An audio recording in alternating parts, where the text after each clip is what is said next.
आज के वीडियो में हम एक ऐसे ट्रेडिंग कॉन्सेप्ट के बारे में बात करने वाले हैं जिसे अगर आपने सही से समझ लिया तो आपकी पूरी ट्रेडिंग जर्नी का नजरिया बदल सकता है। इस कॉन्सेप्ट को कहते हैं मल्टी टाइम फ्रेम एनालिसिस। इस सिद्धांत की नींव रखने वाले व्यक्ति थे चार्ल्स डाउ। चार्ल्स डाउ एक अमेरिकन जर्नलिस्ट थे और डाउ जोन्स इंडेक्स के को फाउंडर भी रहे। आज उन्हें फादर ऑफ टेक्निकल एनालिसिस कहा जाता है क्योंकि मॉडर्न चार्ट पर हम जो भी टेक्निकल एनालिसिस करते हैं, जैसे मार्केट ट्रेंड की पहचान करना, वॉल्यूम एनालिसिस करना और प्राइस एक्शन को समझना, इन सभी कॉन्सेप्ट्स की बुनियाद चार्ल्स डाउ ने ही रखी थी। साल 1900 में चार्ल्स डाउ ने अपनी प्रसिद्ध डाउ थ्योरी प्रस्तुत की थी। इसी थ्योरी के आधार पर ट्रेडर्स और इन्वेस्टर्स यह समझने लगे कि मार्केट किस दिशा में जा सकता है और आने वाले समय में प्राइस का मूवमेंट कैसा होगा। आज भी बड़े से बड़े ट्रेडर्स और इन्वेस्टर्स इस थ्योरी को फॉलो करते हैं और इसी थ्योरी से आगे चलकर मल्टी टाइम फ्रेम एनालिसिस की नींव रखी गई। अब सवाल ये आता है कि आखिर मल्टी टाइम फ्रेम एनालिसिस होता क्या है? तो सरल शब्दों में ये टेक्निकल एनालिसिस का एक तरीका है जिसमें हम सबसे पहले हायर टाइम फ्रेम को एनालाइज करते हैं। इसे हमें मार्केट के ओवरऑल ट्रेंड और उसकी दिशा साफ दिखाई देती है। इसके बाद हम धीरे धीरे लोअर टाइम फ्रेम पर स्विच करते हैं ताकि एंट्री और एग्जिट के लिए बेस्ट पॉइंट्स खोज सकें। यानी इस अप्रोच में हम बड़े टाइम फ्रेम से छोटी छोटी डिटेल्स तक जाते हैं और इसी वजह से ये कॉन्सेप्ट हर प्रोफेशनल ट्रेडर की स्ट्रैटेजी का एक अहम हिस्सा माना जाता है। लेकिन अगर आपने अभी तक इस स्ट्रैटेजी को नहीं सीखा तो इसका मतलब है कि या तो आप अपनी ट्रेडिंग जर्नी की शुरुआत में हैं या फिर बिना सीखे ट्रेडिंग कर रहे हैं। इसलिए आपको इसे सीखना बहुत जरूरी है। इस वीडियो में मैं आपको डिटेल्स में सिखाने वाला हूं कि चार्ट की एनालिसिस कैसे करनी है और एक बेस्ट एंट्री प्लान कैसे बनाना है। खास तौर पर हम यहां इंट्राडे एंट्री पॉइंट्स खोजने का तरीका गहराई से समझेंगे। इस स्ट्रेटजी में 3 अलग अलग टाइम फ्रेम का इस्तेमाल किया जाता है। पहला है डायरेक्शन टाइम फ्रेम, जिसका काम है मार्केट की ओवरऑल दिशा को पहचानना और यह समझना कि बड़ा ट्रेंड किस ओर जा रहा है। चार्ट एनालिसिस हमेशा बड़े टाइम फ्रेम से शुरू होती है और धीरे धीरे छोटे टाइम फ्रेम तक जूम इन किया जाता है।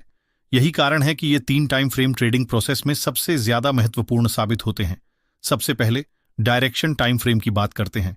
यहां आप ये देखते हैं कि मार्केट अपर ट्रेंड में है, डाउन ट्रेंड में है या फिर साइडवेज चल रहा है। इस स्टेप से आपको एक ब्रॉडर पिक्चर मिलती है और पूरी स्ट्रेटजी की नींव यहीं से रखी जाती है। इसके बाद आता है दूसरा टाइम फ्रेम, जिसे बिहेवियर टाइम फ्रेम कहा जाता है। इसका काम है मार्केट की गहराई में जाकर प्राइस के असली व्यवहार को सामने लाना। इसी लेवल पर आप चेक करते हैं कि मोमेंटम मजबूत है या कमजोर, मार्केट स्ट्रक्चर ब्रेक हो रहा है या नहीं, कैंडल्स पर रिजेक्शन बन रहा है या नहीं, और क्या बार बार रिट्रेसमेंट हो रहा है या फिर ट्रेंड कॉन्फिडेंस के साथ आगे बढ़ रहा है।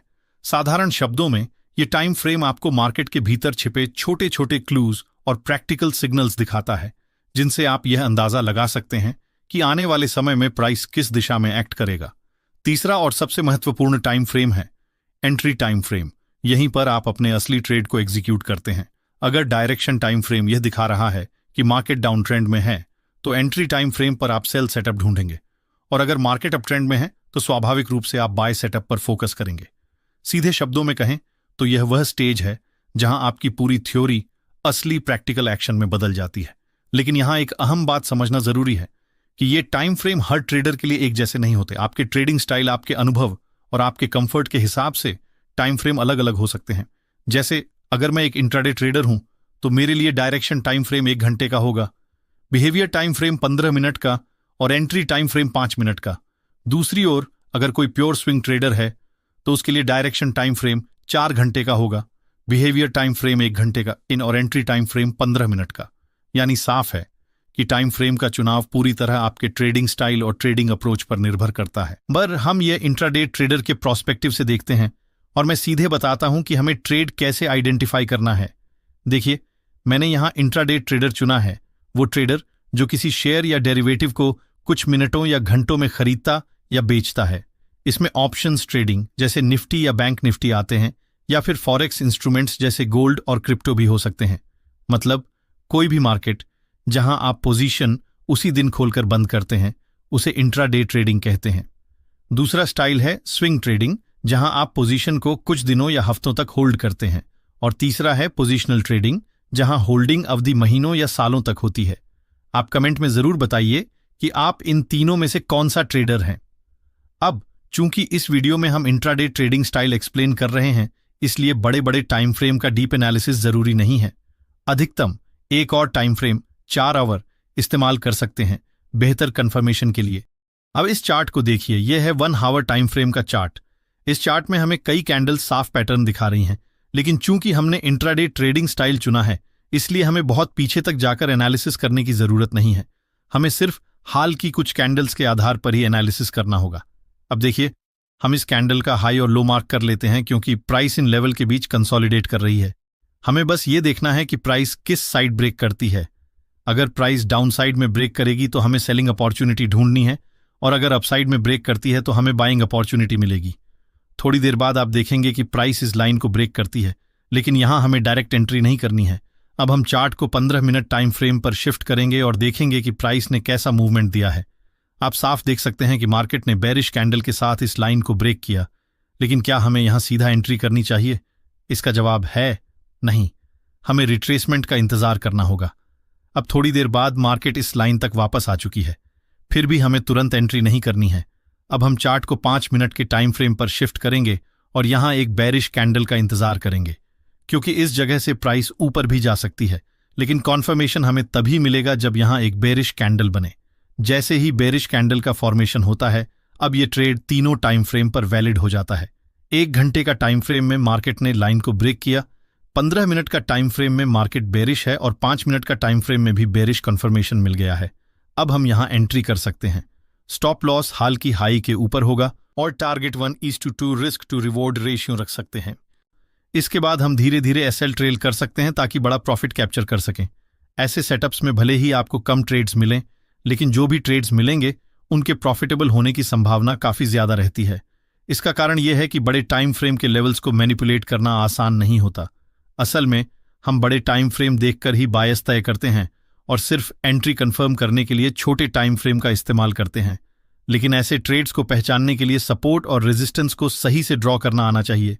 इसके लिए मैंने पहले से ही एक डेडिकेटेड वीडियो बना रखा है, जिसका लिंक आपको डिस्क्रिप्शन में मिल जाएगा। वहां से आप इसे स्टेप बाय स्टेप सीख सकते हैं। आइए अब एक और उदाहरण से समझते हैं। ये 1 आवर टाइम फ्रेम का चार्ट है और इसमें हम साफ देख सकते हैं कि मार्केट ने एक स्ट्रांग सपोर्ट बनाया है।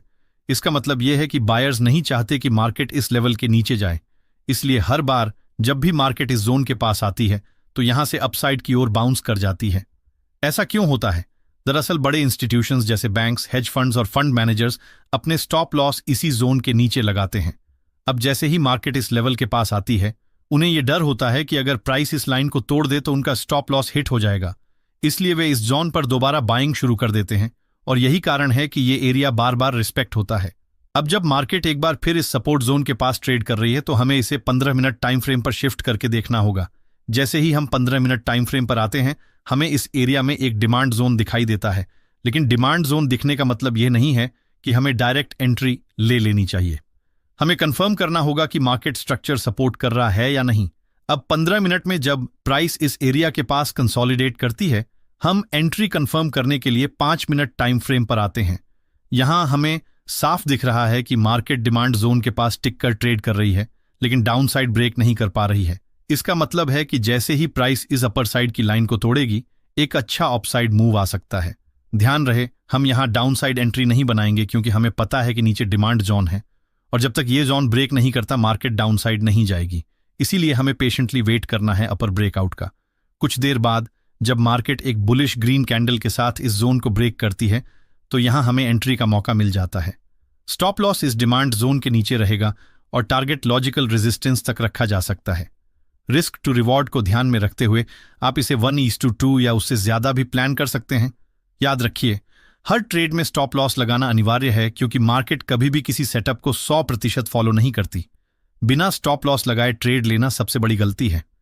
अगर आपको अभी तक यह क्लियर नहीं है कि सही स्टॉप लॉस और टारगेट चार्ट पर कैसे मार्क करना है, तो आप कमेंट कर सकते हैं, मैं उस पर एक डेडिकेटेड वीडियो बना दूंगा। अब मैं आपसे एक छोटा सवाल पूछता हूं जिसका जवाब आपको कमेंट में देना है। यह निफ्टी का 5 मिनट का टाइम फ्रेम का चार्ट है। इसे देखकर बताइए कि यहां हमें बाय करना चाहिए या सेल, और इसके पीछे का लॉजिक भी लिखिए। आपके पास 5 सेकंड है।